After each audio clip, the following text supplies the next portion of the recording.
Good morning to all of you once again for business T class. Our chapter number 6, staffing was in progress, and we were making discussion on recruitment. तो recruitment का हमारा topic चला हुआ था, तो उसमें source of recruitment आपके जो थे वो 2 टाइप्स के थे. फर्स्ट आपका था internal and second was external.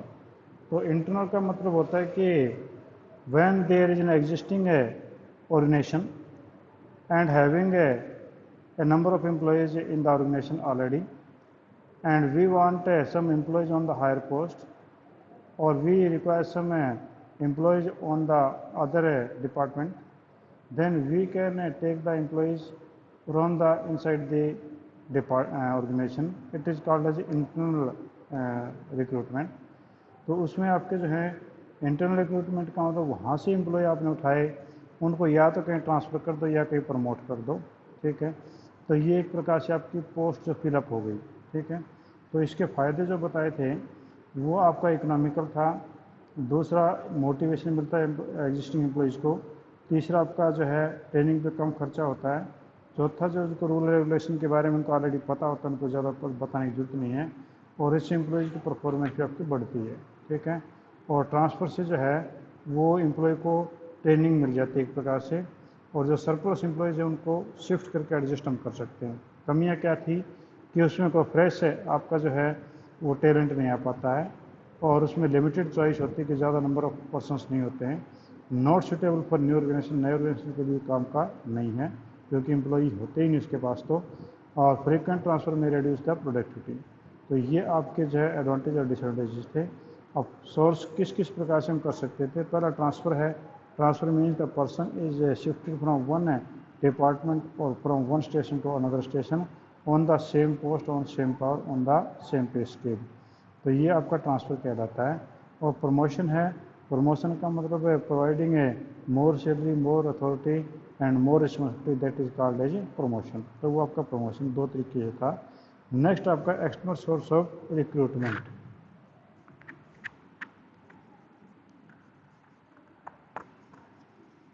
External source of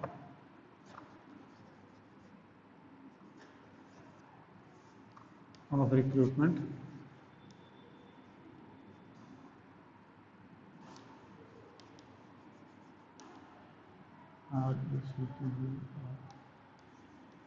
spelling शायद थोड़ी गलत हो सकती है, मेरे हाथ से निकल गई स्पेलिंग होती है.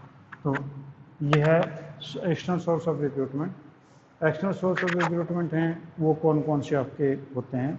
तो पहले तो बता दें कि एक्सटर्नल सोर्स ऑफ रिक्रूटमेंट का मतलब ये है कि एम्प्लॉयज़ और candidates taken from the outside the organisation, that is called as the external source. ठीक है, या दूसरे शब्दों में ऐसे कह सकते हैं कि when the organisation meet the man power requirement from the outside the organisation, then it is an external recruitment. तो आपका जो है कहता है कि जब लार्ज नंबर पे आपकी जॉब पोजीशन वैकेंट होती हैं तो आपका जो है एक्सटर्नल रिक्रूटमेंट है जो प्रीफर किया जाता है. कि मान लो कि आपका एग्जिस्टिंग ऑर्गेनाइजेशन तो है और उसके पास 100 एम्प्लॉयज़ हैं and you requires 50 new employees. तो आप उनमें से 100 में 50 का तो प्रमोट नहीं कर सकते, ट्रांसफ़र नहीं कर सकते. अगर कर देंगे तो वो सीटें खाली हो जाएंगी. तो इसलिए अगर आपको नया ऑर्गेनाइजेशन है, अगर आपने बड़ी भर्ती करनी है तो फिर बाहर से एम्प्लॉयज़ को लेना पड़ेगा. ठीक है, इसके एडवांटेज कौन कौन से हैं. तो आपके पास में advantages of external sources.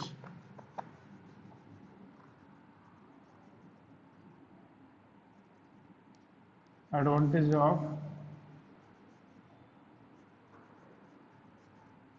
External recruitment.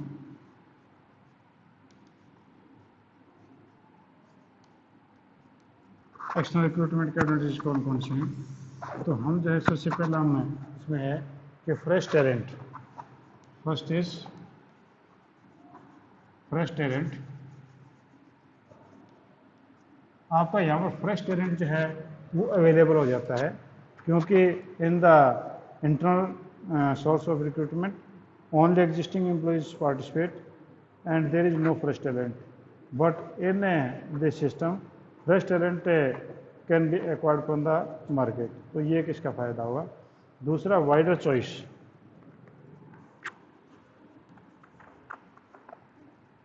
Wider choice, wider choice होता है एक बड़ी पसंद होना या बड़ा एक मौका मिलना कि external recruitment has a wide area and having a wider choice, क्योंकि number of employees, number of candidates are available with you can choose from all this any one. तो उसमें से आपके हज़ारों एप्लीकेशन है, आपको एक दो चाहिए तो आप हज़ारों में से एक दो चूज़ आराम से कर सकते हैं। Next is qualified personal.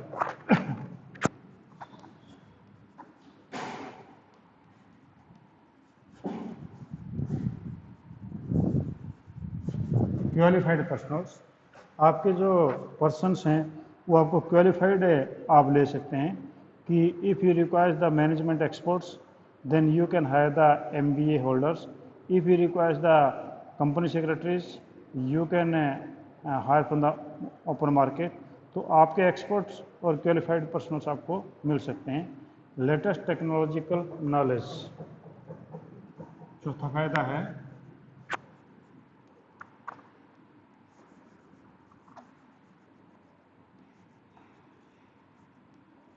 Technological knowledge.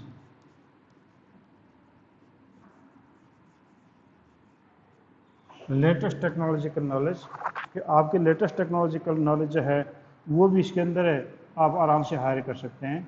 Means through campus placement organisation can get the employees from the latest technological knowledge.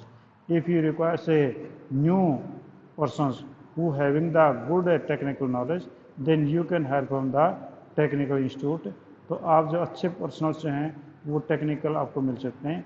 Internal source में ऐसा पॉसिबल नहीं है क्योंकि इंटरनल सोर्स में जो बंदे ऑलरेडी हैं वही हैं, उन्हें लेटेस्ट तो कुछ मिलेगा ही नहीं। Next is competitive spirit.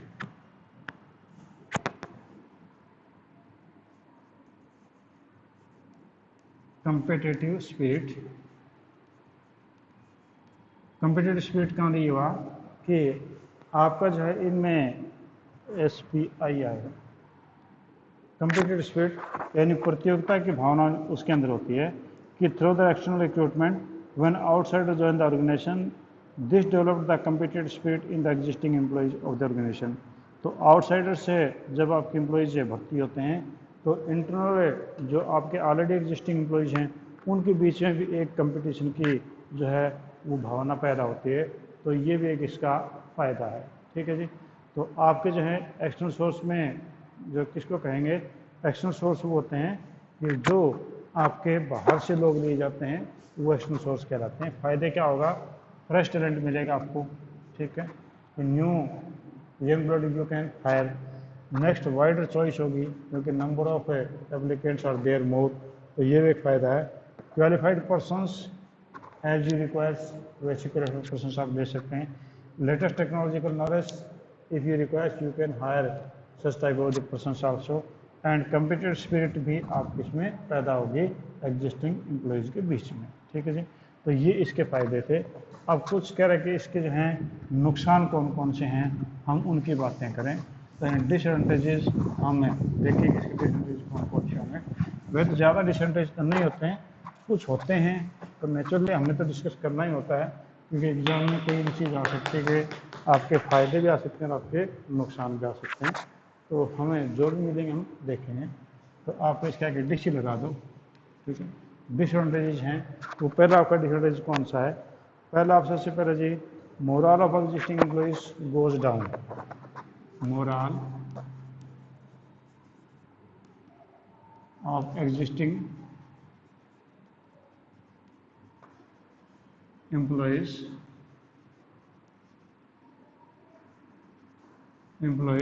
Goes down.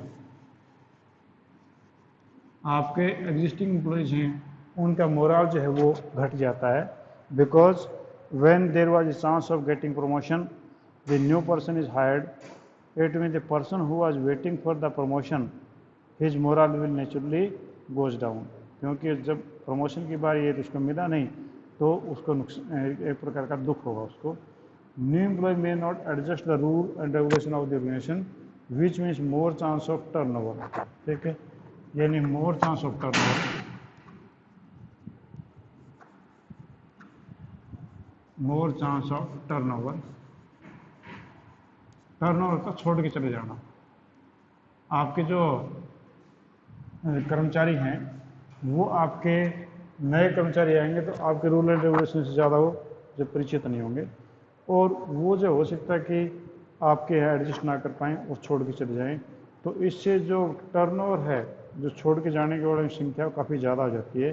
तो ये बड़ा नुकसानदायक होता है, क्योंकि आप हर बार एम्प्लॉय को हायर करो, ट्रेनिंग दो, उसके बाद छोड़ के चला जाए, तो ये गलत हो जाता है। तीसरा, it is expensive to invite the outsider to apply the job. ठीक है, company have to heavy burden of advertisement, यानी एक्सपेंसिव भी रहेगा ये, एक्सपेंसिव है means for the outsiders the company have to pay amount for the advertisement and naturally advertisement will lead to the expenses. और उसके बाद में रिक्रूटमेंट में आप जो है इंटरव्यू कंडक्ट करेंगे, रिटन टेस्ट कंडक्ट करेंगे, तो नेचुरली उसमें भी आपका काफ़ी एक्सपेंसिव हो जाता है। Next is lengthy process.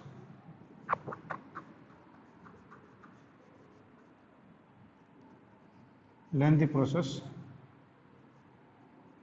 आपका यहाँ पर प्रोसेस है वो भी काफ़ी लंबा हो जाता है कि first of all you will give the advertisement, then you will receive the applications and after it you will get after it you will make the interviews and after interview you will appoint the persons, it means it will take a lot of time, तो काफ़ी समय इसमें लग जाता है।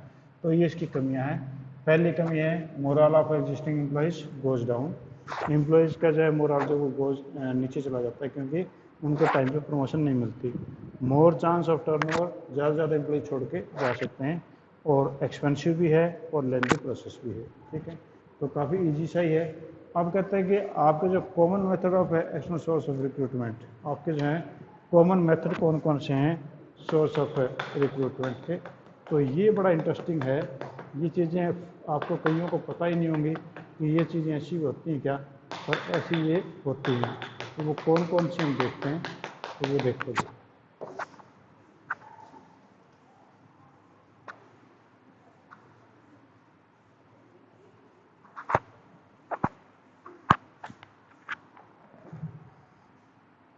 Common method of external source,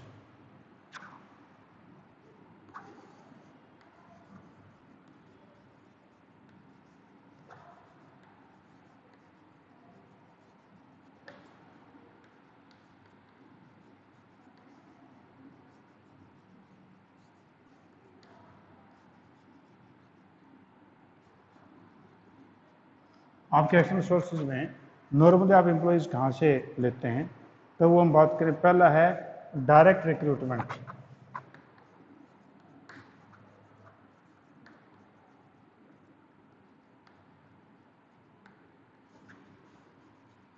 पहले आपके पास में डायरेक्ट रिक्रूटमेंट, सीधी भर्ती होना, तो ये आपका डायरेक्ट रिक्रूटमेंट कहलाता है।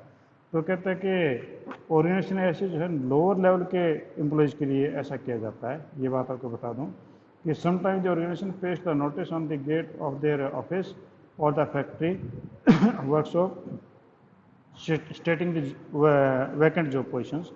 The people who are interested in those jobs walk for interview. This method of external recruitment is most suitable for unskilled job position, that is sweeper, PN, etc. तो आपका जो है डायरेक्ट रिक्रूटमेंट में कोई किसी प्रकार फॉर्म नहीं भरना, कोई कुछ नहीं करना। फैक्ट्रियों गेट के ऊपर जो है, क्योंकि फैक्ट्रियों गेट नॉर्मली ब्लैक कलर के होते हैं, आप इंडस्ट्रीज के एरिया में जाके देखोगे तो यहाँ पर या तो नोटिस बोर्ड होगा या उनके फैक्ट्रियों के जो ब्लैक कलर के गेट हैं उस पर चौक से लिखा होगा required for workers, required two sweepers, required two peons, ऐसा लिखा होगा। और जो कुछ लोग रोज़गार के चक्कर में घूमते हैं वो इधर उधर साइकिल लेके घूमते हैं, फैक्ट्रियों गेट के आगे देखते हैं और वो वहाँ पर सीधे जा करके उनसे बात करके वो नौकरी पर लग जाते हैं। तो ये आपकी कहलाती है डायरेक्ट रिक्रूटमेंट। इसमें आपका क्लरिकल कैडर हो गया या आपके मैनेजर रैंक हो गए या आपके जो है टेक्निकल लोग हैं वो इसमें नहीं आते हैं। इसमें नॉर्मली आपके अनस्किल्ड टाइप के, जो अनपढ़ टाइप के काम होते हैं वो इसमें होते हैं। Next is casual collar.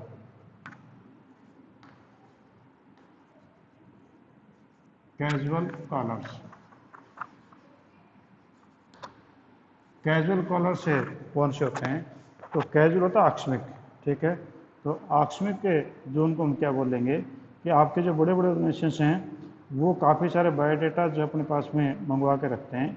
जो भी लोग जो को नौकरी चाहते हैं तो वो कंपनी के फैक्ट्री के रिसेप्शन के ऊपर आकर के अपना बायोडाटा जो वो जमा करवा देते हैं, और उन बायोडाटा में से सूटेबल कैंडिडेट से हम फाइंड आउट कर लेते हैं और उसके एप्लीकेशन को हम फाइल में रख लेते हैं।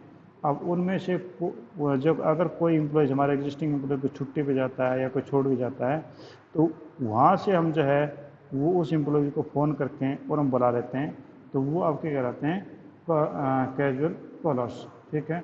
और एक प्रकार से एक वेटिंग लिस्ट हम तैयार करके रख लेते हैं।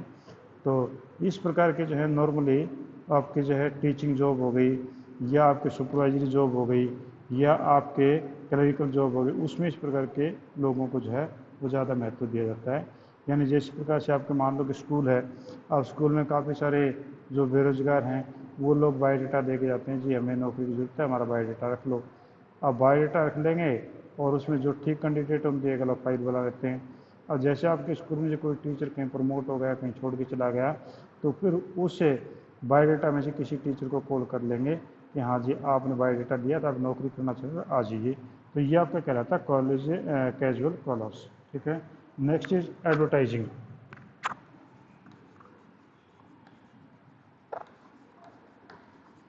एडवर्टाइजिंग एडवर्टाइजिंग होता है विज्ञापन करना, ठीक है। तो ये तो एक नॉर्मल कोर्स आपका होता है। तो ये जो है आपका एडवर्टीजमेंट करना जो है जॉब पोजीशन की, ये आप देखते हैं कि उसमें आपके सिलेक्टेड मीडिया पे जो इस प्रकार की चीज़ें की जाती हैं। आपका जैसे कि आपका जो चार्टर्ड अकाउंटेंट की ज़रूरत है तो आप जो है उसको जो जर्नल है आपका जो कहते हैं accountant general and the unskilled lower rank position for the advertisement can be given the local और रीजनल न्यूज़पेपर। किसी लोकल न्यूज़ रीजनल न्यूज़पेपर में दिया जा सकता है विज्ञापन को। जैसे कि गवर्नमेंट की भर्तियाँ होती हैं तो न्यूज़पेपर के अंदर उनको देती हैं, न्यूज़पेपर के अंदर देखा जाता है कि कौन कौन सी पोस्ट आई, उनके लास्ट डेट फॉर्म भरने का वक्त कितनी है, फीस कितनी होती है, टेस्ट कब होगा। तो इस प्रकार से जो है आपकी कंपनीज भी एडवर्टीजमेंट देती हैं। आपके न्यूज़पेपर में देखोगे द हिंदुस्तान टाइम्स में आती हैं, टाइम्स ऑफ इंडिया में आती हैं, द हिंदू में आती हैं। अलग अलग डेज पे जो है अलग अलग कंपनीज की वैकेंसीज आती हैं और उस वैकेंसीज को जो है पढ़ करके वो लोग जो है उस पर अप्लाई करते हैं और उसके बाद में उनका इंटरव्यू होता है, ठीक है जी। Next is employment exchange.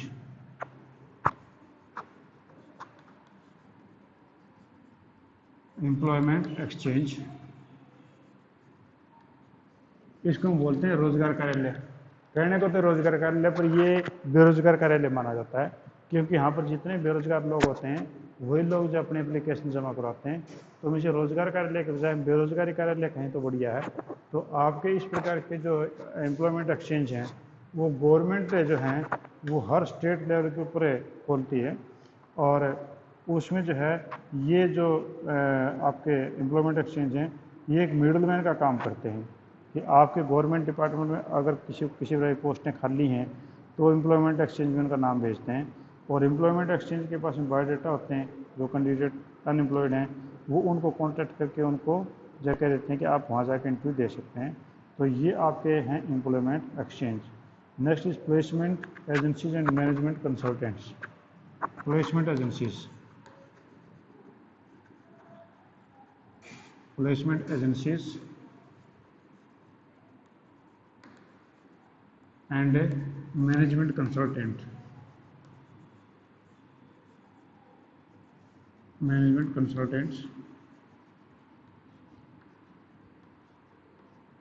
आपके में जो है प्लेसमेंट एजेंसीज आपने देखा होगा कि आपके अखबार में जो है जगह जगह विज्ञापन आता है कि required so and so persons contact this placement agency. तो प्लेसमेंट एजेंसी वाले खुद इस प्रकार का विज्ञापन देते हैं। तो उसमें जो है जिन लोगों को जॉब की ज़रूरत है वो लोग प्लेसमेंट एजेंसी वालों से कॉन्टैक्ट करते हैं, और जिन लोगों को जो कंपनी को आदमी की ज़रूरत है वो भी इन एजेंसी से कॉन्टैक्ट करते हैं कि हमें इस प्रकार के आदमी चाहिए। तो इस प्रकार से जो है वो एजेंसियाँ जो सैलरी फिक्स करते हैं उसमें से आप 15 दिन की सैलरी जो है वो प्लेसमेंट एजेंसी वाले एम्प्लॉय से लेते हैं, और 50%, और 50% सैलरी जो है 15 दिन की सैलरी जो है वो आपके एम्प्लॉयर से लेते हैं। तो वो उनका एक प्रकार से कमीशन होता है। तो इस प्रकार की एजेंसीज आजकल काफ़ी खुली हुई हैं। Next is campus recruitment. Campus recruitment, ये तो आपको अच्छी तरीके से पता ही होगा कैंपस रिक्रूटमेंट क्या होती है।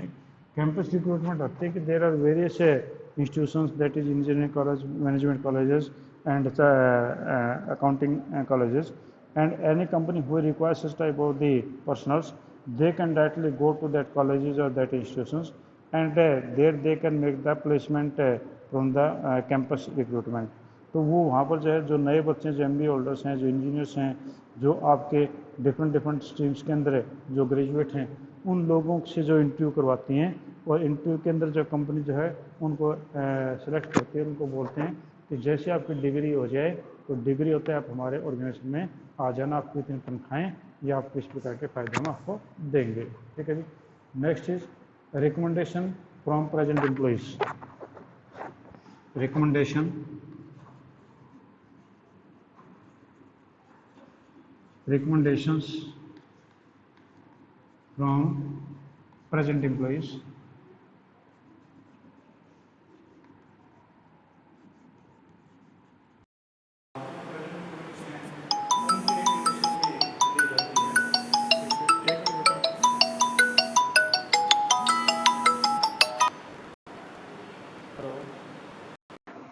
हेलो,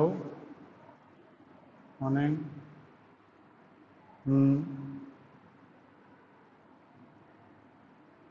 ओरिजिनल लेके आनी है, बाबूजी को दे दो। हाँ